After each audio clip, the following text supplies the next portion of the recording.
Hey everybody, Mike Norman here. It is President's Day. Yes, the markets are closed. I am working. However, I just finished up the new issue of MMT Trader. You got to get it. If you're on the distribution list, make sure you got my email. If not, just go to the website, pitbulleconomics.com, and you can download the current issue. You could also download all the back issues. For those of you who do not have a subscription, but if you want to see it and if you want to see all the back issues, go to pitbulleconomics.com and sign up for a 30-day free trial. Of course, there's a lot going on. For example, you have to know about, we just recently, had the debt ceiling suspended. That is very, very important, and it's something that I've been talking about for a long time because the debt ceiling has acted as an impediment to the sale of Treasury securities, and Treasury securities act as a natural reserve drain. And because we have not had the sale of Treasury securities in a long time, there's been a lot of volatility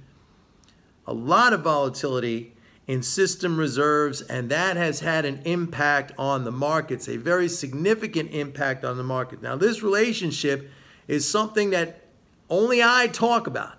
Nobody else understands this. We have done intensive, deep research on this, and there is an absolute, very, very significant connection between these massive flow of funds between the Treasury's account and the banking system and back again, and the effect or the lack of effect when the debt ceiling is in place. Now that's gone. You have to know what's going to happen now. This is a key fundamental fact. I should say a technical factor. As far as the fundamentals, same outlook. Inflation outlook, if anything, that is increasing. Last week, Commerce Secretary Wilbur Ross proposed tariffs on steel. I mean, steel is ubiquitous in the economy. You're talking about construction. You're talking about auto manufacture. You're talking about the defense industry. Critical, right? Steel, a major basic commodity and component in our economy. Putting tariffs on that, it only augments the inflation outlook. They're talking about raising gas taxes, a lot of things, in addition to what I follow every day are the fiscal flows. All right, so all that information absolutely have very, very measurable and observable impacts on the market. Only I talk about that. Everybody else looking at their little charts. They're looking at their little lines on the charts. They're looking at their little candlestick thingies.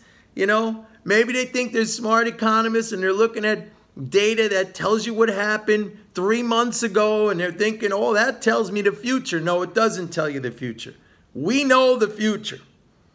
From the understanding of MMT, the information that we look at, and the information that only we have uncovered. All right? Nobody has an understanding of these sort of links that I have discovered, you know, when it comes to reserve balances, the Treasury general account, how that's affecting the market. I can tell you this, in the week ending February 7th, and nobody's talking about this, and we knew it was going to happen. In the week ending February 7th, there was the largest single week liquidation of Treasury and agency securities by the banks in over 7 years in a single week. That's what touched off the crash in the market. Remember, that was the week we saw 7% down in the S&P. We had a couple of 1,000-point down days. We forecast that to happen based on these flows. So if you want to get into this, if you want to have an understanding of this, if you want to be ahead of everybody, the 100%, you got to sign up for MMT Trader. Go to pitbulleconomics.com. Don't waste any time. Sign up today. See everybody tomorrow. Bye-bye.